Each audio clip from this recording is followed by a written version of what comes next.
नमस्कार दोस्तों, विज्ञप्ति पीसीएस के यूट्यूब चैनल पर आप सभी का स्वागत है। हम लोगों ने उत्तर अमेरिका, दक्षिण अमेरिका, अफ्रीका, यूरोप और एशिया कंप्लीट कर लिया था। आज से हम लोग ऑस्ट्रेलिया पढ़ेंगे, ठीक है। तो इतना तो हम लोगों को सभी सभी लोगों को पता ही है कि ऑस्ट्रेलिया महाद्वीप जो है वो वर्ल्ड में सबसे छोटा महाद्वीप है, ठीक है। तो अब हम लोग ऑस्ट्रेलिया की पहले थोड़ा सा पॉलिटिकल मैप देख लेते हैं, उसके बाद चीज़ों को आगे बढ़ाएंगे, ठीक है। अब देखिए, पॉलिटिकल मैप को ये 7 पार्टों में इन लोगों ने डिवाइड कर रखा है। तो कौन कौन से? सबसे नॉर्थ में क्या है? Northern territory. तो नॉर्थ में है तो नॉर्दर्न टेरिटरी हो गई है। साउथ में है तो साउथ ऑस्ट्रेलिया।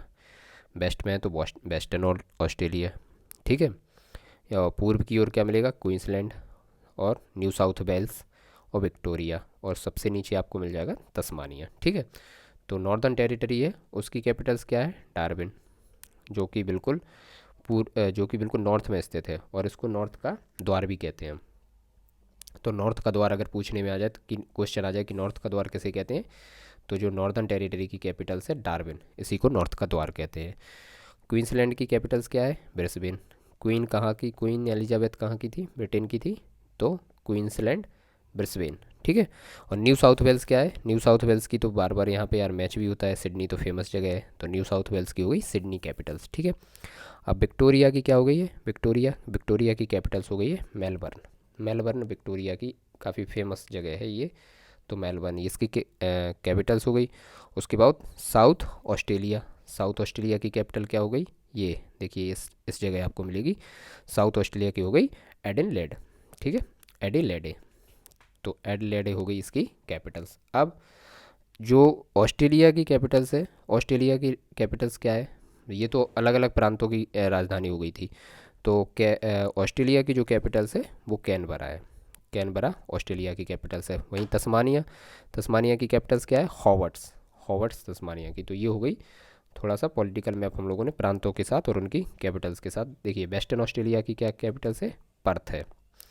पर्थ तो एक बड़ा बंदरगाह है, ये काफ़ी फेमस जगह है, वेस्टर्न ऑस्ट्रेलिया की कैपिटल्स है। तो हमें ये याद रखना है कि अगर कहीं मिलान करने के लिए आ जाए तो कैसे मिलान करेंगे।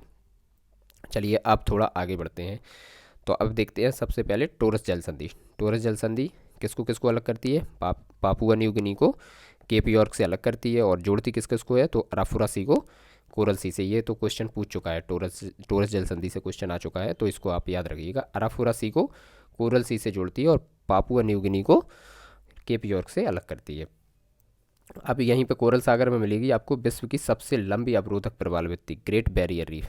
ये वाला एरिया है, देखिए ये है, ये ग्रेट बैरियर रीफ है। ग्रेट बैरियर रीफ ये वर्ल्ड की सबसे लंबी अवरोधक प्रवाल भित्ति है, ठीक है। अब चलिए आगे बढ़ते हैं। अब एक और जल संधि देखते हैं, ये वाले। ये है, कौन सी है ये? बांस जल स्टेट। बांस जल संधि किस किस को मिलाती मिलाती है? तो ये तस्मान सागर को ग्रेट ऑस्ट्रेलियन बाइट से मिलाती है। ये ग्रेट ऑस्ट्रेलियन बाइट है और ये तस्मान सागर है। तो ये इसको इसको मिलाती है, और अलग किसको करती है? तो ये विक्टोरिया प्रांत को तस्मानिया से अलग करती है, ठीक है। तो आ जाए क्वेश्चन कि बांस जल संधि किसको किसको अलग करती है? तो विक्टोरिया को तस्मानिया से अलग करती है, और तस्मानिया सी को ग्रेट ऑस्ट्रेलियन बाइट से मिलाती है। चलिए, ये हम लोगों ने दो इम्पोर्टेंट जल संधि देख ली हैं। तो यही दो जल संधि हम लोगों को ऑस्ट्रेलिया में याद रखनी है, इन्हीं से क्वेश्चन पूछ लिया जाएगा, ठीक है। अब अब बात आती है कि आगे ये वाला एरिया मिलेगा, ठीक है।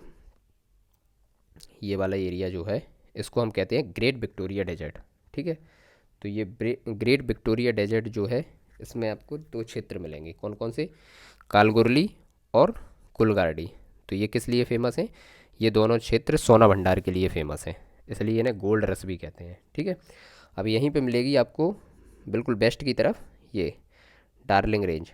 डार्लिंग रेंज, तो डार्लिंग रेंज क्या है? इसके तट के समीप पे आपको मिलेगा पर्थ, जो पश्चिमी ऑस्ट्रेलिया की राजधानी हम लोगों ने देख लिया था। वेस्टर्न ऑस्ट्रेलिया की कैपिटल्स यही थी, और भूमध्य सागरीय जलवायु प्रदेश में अवस्थित होने के कारण ये काय के लिए फेमस है? खाद्य प्रसंस्करण के लिए भी फेमस है, ठीक है। खाद्य प्रसंस्करण के लिए फेमस है। अब यहीं पे आपको एक इसके नीचे में बंदरगाह मिलेगा, फ्री मेंटल। फ्री मेंटल बंदरगाह क्यों बनाया गया है? ये बनाया हुआ बंदरगाह है क्योंकि ये पर्थ के दबाव को कम करता है। और यहीं पर अगर आपको जो वनस्पति मिलेगी पर्थ के आसपास के एरिया में, तो उसको मुल्गा वनस्पति कहते हैं, ठीक है। चलिए अब हम और चीज़ें देख लेते हैं। अब ये एक आपको नॉर्दर्न टेरिटरी में एक कैपिटल, नॉर्दर्न टेरिटरी में एक क्षेत्र मिलेगा, अर्नेम लैंड। अर्नेम लैंड किस लिए फेमस है?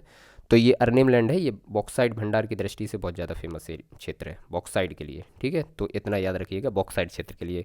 फिर उसी के नीचे आपको मिलेगा तनामी डेजर्ट, ये हो गया तनामी डेजर्ट। फिर मैकडोनाल्ड रेंज मिलेगी। मैकडोनाल्ड रेंज जो है वो नॉर्दर्न में ही आती है, जो नॉर्दर्न टेरिटरी है उसी में। तो नॉर्दर्न टेरिटरी में क्या क्या देख लिया, अर्नेम लैंड, तनामी डेजर्ट और मैकडोनाल्ड रेंज। अब जो आएगी उसके नीचे वो है मस्ग्रेव रेंज। अब मस्ग्रेव रेंज तो ये देखिए यहाँ जो नॉर्दर्न टेरिटरी है उसके बॉर्डर से ही टच करती है, और मस्ग्रेव रेंज यहाँ वेस्टर्न ऑस्ट्रेलिया में है भी है और साउथ ऑस्ट्रेलिया में भी है। तो तीन तीन प्रांत में फैली हुई है, ठीक है। इसके बाद हम लोग देखते हैं लेक आयर मिलेगी हम लोगों को। ये कौन से में मिल रही है लेक आयर, तो लेक आयर पूर्णतः वेस्टर्न ऑस्ट्रेलिया में स्थित है। तो लेक आयर यदि आ जाए कि कहाँ पर स्थित है, तो ऑस्ट्रेलिया में भी, और ऑस्ट्रेलिया में भी कौन से प्रांत में है, तो साउथ ऑस्ट्रेलिया प्रांत में स्थित है। चलिए ये देख लिया। अब हम लोग देखते हैं, देखिए यहीं पे आपको मिलेगी मकर रेखा। मकर रेखा देखिए ये जा रही है मकर रेखा। तो मकर रेखा यहाँ से भी होकर गुजरती है, ऑस्ट्रेलिया से भी। हम लोगों ने पहले भी देखा है मकर रेखा, तो वहाँ से आप लोग इसको देख लीजिए। ऑस्ट्रेलिया से मकर रेखा हो, अगर पूछ लिया जाए कि ऑस्ट्रेलिया से कौन सी रेखा होकर विषुवत रेखा जाती है कि कर्क रेखा जाती है कि मकर रेखा जाती है, तो मकर रेखा जाती है।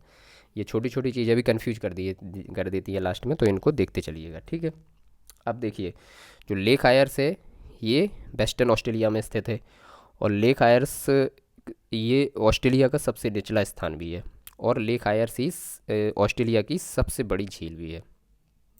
तो लेक आयर्स से क्या क्या चीज़ें याद रख ली आप लोगों ने, कि ये साउथ ऑस्ट्रेलिया में स्थित है, और ये ऑस्ट्रेलिया का सबसे निचला स्थान भी है लेक आयर, और क्या है, निचला स्थान होने के साथ साथ ये ऑस्ट्रेलिया की सबसे बड़ी झील है। तो हम लोगों ने ये देख लिया।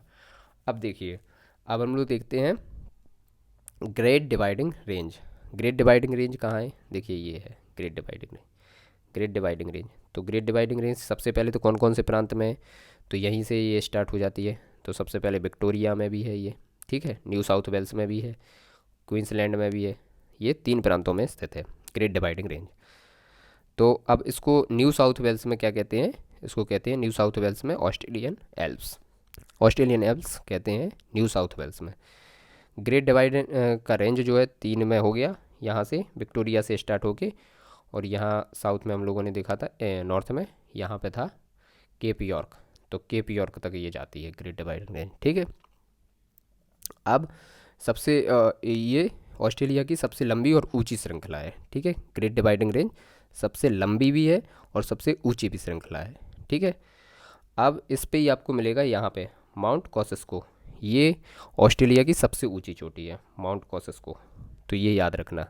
ग्रेट डिवाइडिंग रेंज जो है वो सबसे ऊंची भी है और सबसे लंबी भी, ऑस्ट्रेलिया की सबसे लंबी भी है और सबसे ऊंची भी पर्वत श्रृंखला है। और इसकी सबसे ऊंची चोटी क्या है, तो माउंट कॉसेस्को। सही मिलान में अगर आ जाए कहीं तो याद रखना, ठीक है। अब देखिए ग्रेट डिवाइडिंग रेंज जो है ऑस्ट्रेलिया का मुख्य जल विभाजक भी है। जल विभाजक कैसे है, तो यहाँ पे प्रशांत महासागर है, ठीक है। तो ये जो नदियाँ हैं वो प्रशांत महासागर में तो जा नहीं सकती हैं, तो इन नदियों को ये यहाँ पर ग्रेट ऑस्ट्रेलियन बाइट में लेके गुजरती है। तो ये इसको कहते हैं हम लोग ग्रेट डिवाइडिंग रेंज, ठीक है। अब यहाँ पे देखिए हम लोगों को यहाँ पे दो रिवर मिलेंगी इंपॉर्टेंट। कौन कौन सी रिवर मिलेंगी, तो देखिए यही से ग्रेट डिवाइडिंग रेंज से ही निकलती हैं दोनों। एक तो मिलेगी मर्रे रिवर, ये देखिए मर्रे रिवर जा रही है और जाके कहाँ गिर जा रही है, तो ग्रेट ऑस्ट्रेलियन बाइट में गिर जाती है। अब ये कौन सी रिवर, तो ये रिवर है जो कि न्यू साउथ वेल्स को विक्टोरिया प्रांत की सीमा से जो है, देखिए ये राजनीतिक सीमा बनाती है। तो जो न्यू साउथ वेल्स है ये वाला एरिया हमारा न्यू साउथ वेल्स वाला है, और ये विक्टोरिया वाला। तो इन दोनों के बीच में कौन सी नदी बहती है, तो मर्रे रिवर बहती है। और इसी की एक सहायक नदी है जो वो भी ग्रेट डिवाइडिंग रेंज से ही निकलती है, डार्लिंग। तो ये दोनों नदी जाके यहाँ पर ग्रेट ऑस्ट्रेलियन वाइट में जाके गिर जाती हैं।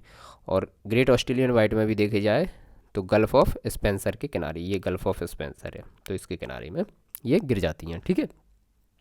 अब हम लोग देखते हैं ये क्या देखा था हम लोगों ने, ये था नॉर्थ में, सबसे नॉर्थ में देखा था केप यॉर्क। तो केप यॉर्क पेनिनसुला पे बाइपा ये जगह है, ये बॉक्साइट भंडार की लिए फेमस जगह है, तो इसको ध्यान रखिएगा। अब देखिए ये दो जो रिवर देखी हैं इन्हीं के बीच में ये वाला एरिया है, ये डाउन्स घास का मैदान है, ठीक है, यहाँ डाउन्स घास का मैदान मिलेगा। और ये इसी को कहते हैं समशीतोष्ण घास का मैदान, ठीक है। समशीतोष्ण घास के मैदान के अलावा यहाँ पे खाद्य वस्तुएं ज़्यादा जो है उपजाऊ ज़मीन होने के कारण यहाँ पे खाद्य वस्तुएं उगाई जाती हैं, ठीक है। अब चलिए, अब हम लोग देख लेते हैं यहीं पे हाल के हाल जो है न्यूजीलैंड। तो न्यूजीलैंड को सबसे पहले तो दक्षिण का ब्रिटेन किसको कहते हैं? न्यूजीलैंड को। पूर्व का ब्रिटेन हम लोगों ने देखा था, किसको कहा था पूर्व का ब्रिटेन? तो वो कहा था हमने जापान को। अब दक्षिण का ब्रिटेन पूछे तो न्यूजीलैंड को। अब देखिए, सबसे ज़्यादा जो फेमस जगह है वो ब्रिटेन सबसे ज़्यादा प्रभावशाली रहा है पूर्व प्राचीन मतलब देखा जाए तो पूर्व क्षेत्र से ही, तो उसी के नाम पे हम लोग इसको कहा जाता है। तो पूर्व का कहेंगे, पूर्व का ब्रिटेन किसको कहेंगे? जापान। और दक्षिण का ब्रिटेन किसको कहेंगे? तो न्यूजीलैंड। अब न्यूजीलैंड को कितने पार्टों में डिवाइड किया गया है? देखिए ये है नॉर्थ आइसलैंड, और ये है साउथ आइसलैंड, और ये है स्टेवर्ट आइसलैंड। तो 3 आइसलैंड में डिवाइड है कि नहीं है? अब क्वेश्चन आएगा कि जो इस न्यूजीलैंड की कैपिटल से वो कौन से आइसलैंड पे स्थित है? तो वो है वेलिंगटन, ये इसकी कैपिटल से, और ये है नॉर्थ आइसलैंड पे, ठीक है। अब अब देखिए आगे देखते हैं। तो ये इतना ध्यान रखना है, तीन आइसलैंड है, कौन कौन से? नॉर्थ, साउथ और स्टेवर्ट। और जो वेलिंगटन जो कैपिटल से वो नॉर्थ आइसलैंड पर स्थित है। चलिए कुछ चीज़ें और देख लेते हैं यहाँ तो वेलिंगटन देख लिया हम लोगों ने, जो कि न्यूजीलैंड की कैपिटल से। अब यहाँ पे आपको ये शहर मिल रहा है ऑकलैंड। ऑकलैंड क्या है? सर्वाधिक जनसंख्या वाला शहर है, न्यूजीलैंड का सर्वाधिक जनसंख्या वाला शहर है ये ऑकलैंड। और यहीं पे मिलेगी आपको लेक ताउपू। लेक ताउपू यहाँ की सबसे बड़ी लेक है, ठीक है। और अब देखिए ये जो नॉर्थ आइसलैंड है उसको साउदर्न आइसलैंड से कौन अलग करता है? तो कुक स्ट्रेट जो है ये अलग करती है। और साउथ आइसलैंड को स्टेवर्ट से कौन अलग करता है? तो ये फोबियक्स स्टेट करती है, फोबियक्स स्टेट। अब जो साउदर्न एल्प्स मिलेगा वो भी मिलेगा आपको साउथ वाले आइलैंड पर, ठीक है। साउदर्न एल्प्स मिलेगा साउथ, तो साउदर्न एल्प्स है जो यहाँ की सबसे बड़ी पर्वत श्रृंखला है। और इसी पे मिलेगी माउंट कुक, जो यहाँ की सबसे ऊंची चोटी है। माउंट कुक कहाँ पे मिलेगी? तो ये मिलेगी साउथ आइसलैंड पे, सबसे ऊंची चोटी ये स्थित है, यहीं पे स्थित है, ठीक है। तो ये हम लोगों ने देख लिया न्यूजीलैंड और ऑस्ट्रेलिया का सारा पार्ट कंप्लीट कर लिया है। क्वेश्चन इन्हीं क्षेत्रों से बन जाएंगे, आप लोग इनको रिवाइज कर लीजिएगा। और अब आज वर्ल्ड मैप हमारा समाप्त हो गया है, और जिनने जो नहीं देख पाया है तो वो वाला वीडियो सारे इस पर अपलोड कर दिए गए हैं, आप लोग देखते रहिएगा। अब आगे हम लोग इनके PYQ और MCQ ज़रूर लगाएंगे। चलिए दोस्तों।